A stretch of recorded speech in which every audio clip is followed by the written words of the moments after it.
Ghatkopar hoarding दुर्घटनेनंतर मुंबई महापालिकेला जाग आली आहे। बीएमसीने अनधिकृत होर्डिंग्सवर कारवाईला सुरुवात केली आहे। रेल्वेच्या हद्दीत असलेल्या 3 अनधिकृत होर्डिंग्सवर कारवाई करत ते उतरवायलाही सुरुवात केली आहे। काल घाटकोपरमध्ये भीषण अपघात झाल्यावर बीएमसीने आता कारवाईला सुरुवात केली।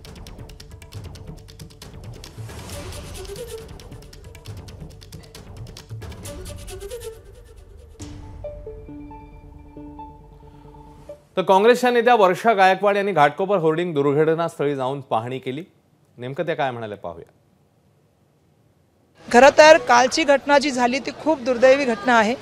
ज्यांचा त्याच्यामध्ये दुर्दैवाने मृत्यू झाला त्यांच्याबद्दल मी संवेदना व्यक्त करते, त्यांच्या कुटुंबाबद्दल मी संवेदना व्यक्त करते। मुंबई महानगरपालिकेच्या कायद्यानुसार 40 बाय 40 स्क्वेअर मीटरचं कटआउट अलाउड आहे, परंतु दुर्दैवाने या ठिकाणी जर आपण बघितलं असेल तर 120 बाय 120 स्क्वेअर मीटरचं मुंबईमध्ये आज ठिकठिकाणी आपण बघतो की मोठे मोठे होल्डिंग लावले गेलेले आहेत। कोणाच्या परवानगीने लावून घेतलेत?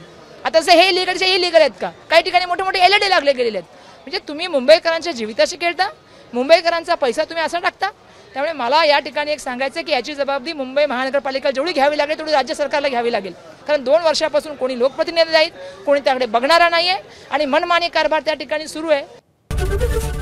एबीपी माझा, उघडा डोळे बघा नीट।